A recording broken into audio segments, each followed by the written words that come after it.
Welcome to Bed Crime Stories podcast. Welcome as well to Carnage Street, which I'm known as on Spotify.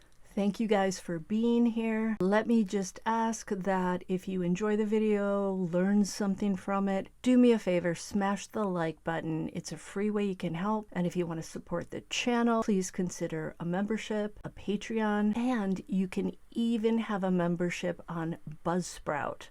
And that would be for anyone who listens to me on Spotify under Carnage Street. To the person who did that for me today, a big thank you. See you. I feel your support and I'm grateful. Now let's dig in. The police sketches of the Route 29 stalker, a perpetrator who flashed his vehicle's lights or blasted his horn at 23 female drivers along Virginia's U.S. Route 29 between February and March of 1996 in an attempt to get them to pull over and then attack them looks an awful lot like alleged serialist Rex Heuermann. Heuermann, in case you don't know, stands accused of doing in 3 young women and then dumping their bodies along Gilgo Beach in Long Island. In one of the 2 sketches from the Route 29 stalker, the nose, mouth, eyes, and cheeks definitely bear a resemblance to Rex Heuermann's beefy and rutted visage. The second composite drawing of the Route 29 stalker is in color, and the key features that appear to mirror Rex Heuermann are the reddish-brown hair with somewhat wispy bangs sweeping to the right, and again the ruts in his cheeks, the dent below the nose, the chin as well, and its etches, lines, and shadows are spot on.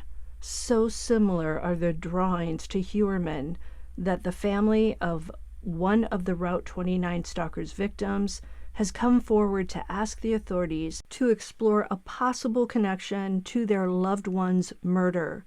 Alicia Showalter Reynolds was just 25 years old when she was done in by the as-yet unidentified Route 29 stalker while driving solo from Baltimore to Charlottesville. At the time, Alicia was a graduate student at Johns Hopkins University and working on a vaccine for a parasitic infection. Now, this occurred in March of 1996. This was a very bright and lovely young woman who had so much to offer the world. Alicia was on a 150-mile journey to go shopping with her mother, Sadie Showalter. Mother and daughter had plans to meet at around 10:30 a.m. at the mall. When Alicia ran late, Sadie waited at the mall. She thought that perhaps Alicia had run into bad weather and was simply delayed. But later that day, at 6 p.m., Alicia's car was found abandoned along the shoulder of Route 29 near Culpeper, Virginia. A white paper napkin was under the windshield wiper, a symbol used to indicate car trouble. Investigators later discovered nothing was wrong with Alicia's car. Then witnesses came forward to say they saw Alicia with a clean-cut white male who owned a dark-colored pickup truck. Could Rex Heuermann's dark green Chevy Avalanche be viewed as a pickup truck? I wonder.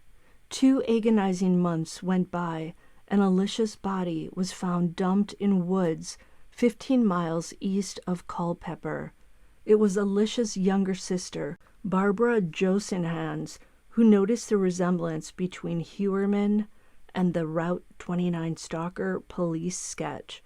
Barbara pointed out that Heuermann would have been either 32 or 33 years old at the time of Alicia's death, and Barbara feels Heuermann's cheeks are a spot-on match with those in the police sketch, and I agree with her. What do you guys think? But it's not just this facial resemblance that got Barbara thinking Rex could be the perpetrator. Heuermann's mother has lived in Palmyra, Virginia since 1994. That's about 50 miles from where Alicia was last seen. And Rex Heuermann admitted in a deposition for an unrelated lawsuit that he traveled to Virginia multiple times throughout 2018. Does this mean he would have traveled to see his mother multiple times in 1994, 95, and 96? Maybe. Barbara said it would have been easier for her to process her sister dying in a car accident than dying at the hands of another person. Back to the Route 29 stalker. So sometimes this guy would flash his lights, blast his horn, and sometimes shout at female drivers to make them think something was wrong with their cars. Of the 23 women this happened to between February and March of 1996, 3 who stopped to talk with this guy were taken to a payphone without incident.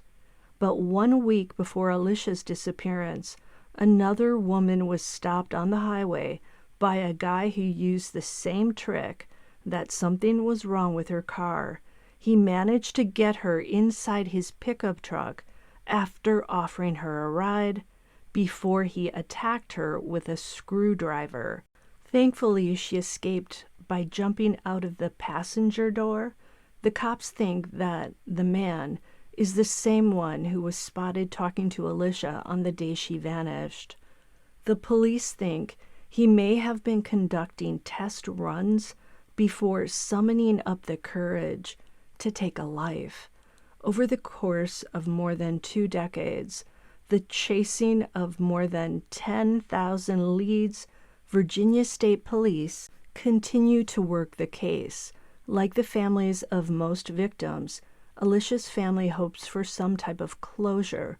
For Alicia's sister, she almost hopes the perpetrator is deceased because she feels it would make everything easier. She said watching her parents deal with their grief has been one of the hardest parts of her sister's death. We know that whoever did in the Gilgo Beach 4 victims lured each one to his habitat and his familiar stomping grounds in Long Island. Part of his modus operandi was to commit the crimes in an area that he was very familiar with.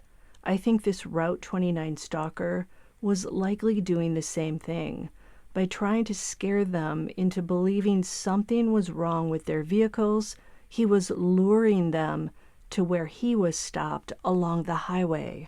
Alicia was also on a rural section of the highway when she was seen talking to this man.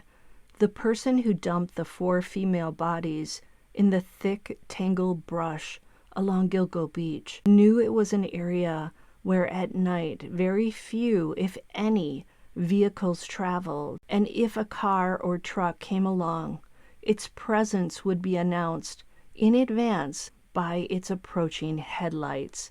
This meant he could conceal himself and the bodies in advance so as not to get caught in the act.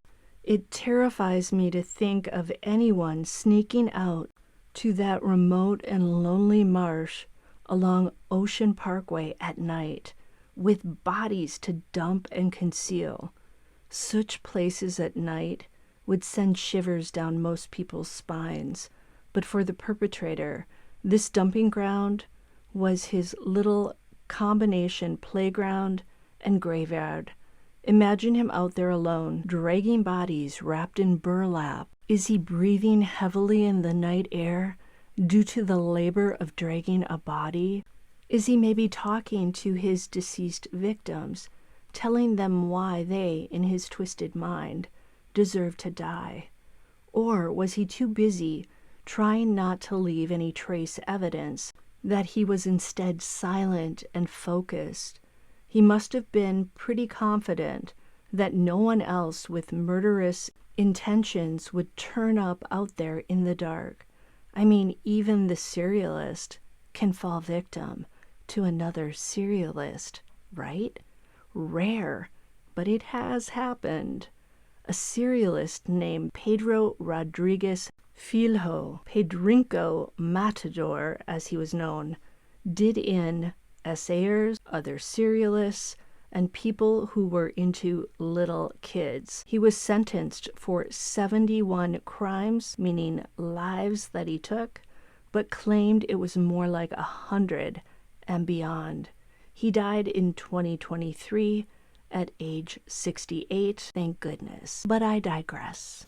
I know Rex is suddenly finding himself being looked at for what seems like every unsolved case where a young woman either disappeared or her body ended up in a remote location in states where he traveled.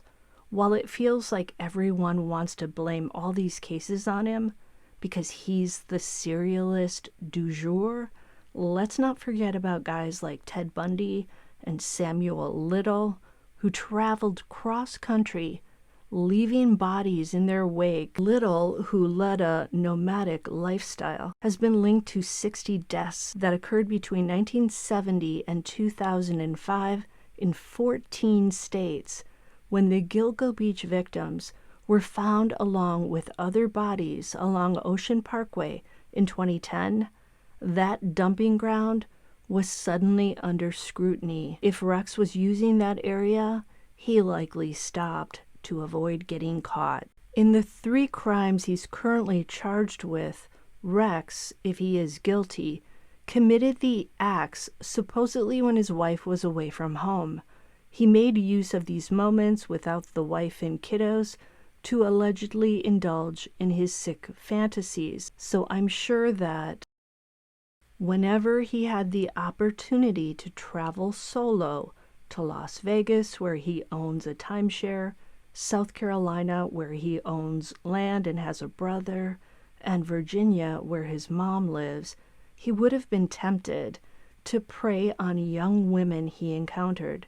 So yes, it's possible that poor Alicia Reynolds may have fallen into a trap that Rex Heuermann set. If someone flashes you, honks, or motions you that something's wrong with your vehicle, it's easy to worry that something really is wrong and to believe a stranger. This has happened to me before in moving traffic when another car maybe rolls down the window and says, hey, something's wrong, but not out on a lonely stretch of highway. One positive thing that comes out of these discussions is that we learn what not to do. Don't pull over in a remote place if you aren't experiencing actual car troubles just because a stranger beckons. Having our spidey skills is a good thing, and we can pass these lessons on to our own kids and our loved ones. That's a win-win. Something positive in the world of true crime, which is often so dark. Until the next time on Bed Crime Stories.